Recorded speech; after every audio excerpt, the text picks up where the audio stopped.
Top quality और consistent performance के लिए सिर्फ सिल्वर पंप्स। टॉप क्वालिटी और कंसिस्टेंट परफॉर्मेंस के लिए सिर्फ सिल्वर पंप्स, नाम याद रखना। बैठक झाली महानगरपालिकेच्या आयुक्त आणि पोलीस आयुक्तांची। त्या भागातले सगळे नागरिक जे होते ते देखील होते, त्यांच्याकडचे कागदपत्र जी होती ती देखील सर्व त्यांना दाखवण्यात आलेली आहे। परंतु आम्हाला आता असं कळलं महानगरपालिकेकडनं की ती जी जागा जी आहे मजार, ती जागा वफने त्याच्यावरती 2024 मध्ये दावा केलेला आहे आणि त्या भागातील नागरिक ज्यांची ही ओपन स्पेस आहे, वफची त्यांना नोटीस नसल्या कारणाने नागरिकांना त्याची माहिती नाही आहे। परंतु महानगरपालिकेला जी नोटीस जी आहे ती 2024 मध्ये मिळालेली आहे आणि त्याची सुनावणी जी आहे ती 3 तारखेला आहे येता, आणि 3 मार्चला ही सुनावणी झाल्यानंतर जे आहे त्याच्यावरती महानगरपालिका त्यांचं म्हणणं मांडणार आहे। 7/12 वरती आज ते जागेवरती नाशिक महानगरपालिकेचं नाव आहे। 98 साली त्या जागा मालकाने तिथल्या डेव्हलपमेंट करत असताना करारनामा करून ही जागा जी आहे ही महानगरपालिकेकडे वर्ग केलेली आहे। परंतु हा 24चा नवीन विषय जो आहे तो वरती आलेला असल्या कारणाने 3 तारखेला जे हिअरिंग होईल आणि त्याच्यामध्ये महत्त्वाचा एक विषय आहे की तिथं जी एक मजार जी जुनी आहे त्याबद्दल जे बोललं जातं आहे, परंतु त्या ठिकाणी आता 7 पीर करण्यात आलेल्या आहेत। तर त्याच्यामध्ये देखील महानगरपालिकेचं असं म्हणणं आहे की त्या 7 मधला जो एक पीर जो आहे त्याचा एरिया देखील डिफाइंड आहे काही कागदपत्रांवरती।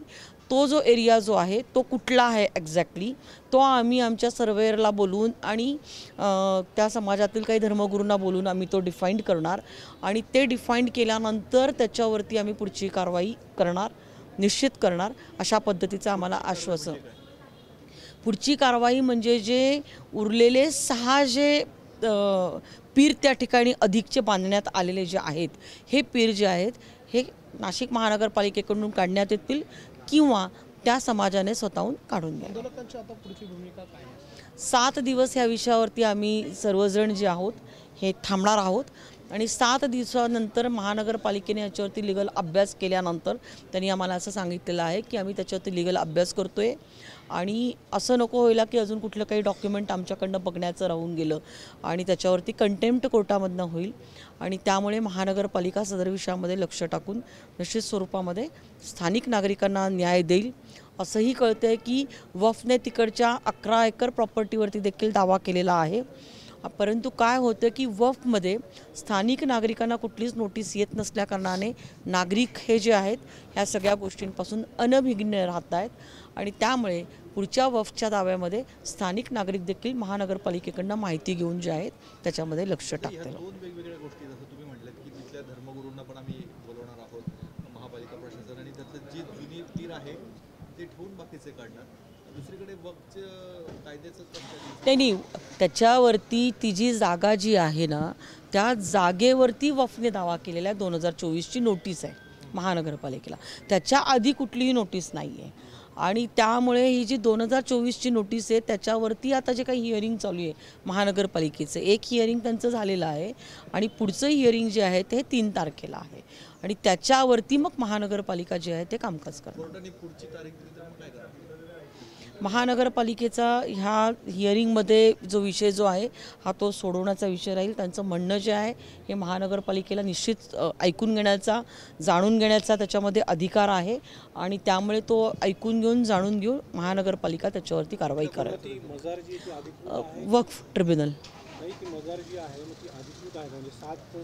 महानगर ती मजार जी आहे ती अनधिकृतच आहे, कारण तिथले स्थानिक नागरिक जे वर्षानुवर्ष त्या ठिकाणी राहत आहेत ते पूर्वी तिथे त्यांच्या गाड्या देखील लावत होते आणि त्या ठिकाणी आज ज्या मोठ्या प्रमाणामध्ये दुर्लक्ष झाल्यामुळे त्याच्यामध्ये बांधकाम झालेलं आहे।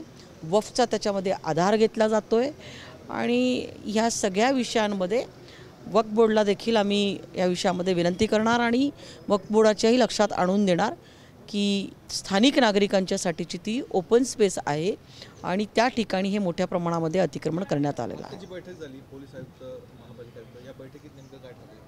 ह्या बैठकीमध्ये 8 दिवसामध्ये नाशिक महानगरपालिका त्याच्यावरती लीगल जी कारवाई पूर्ण करायची आहे ती पूर्ण करणार।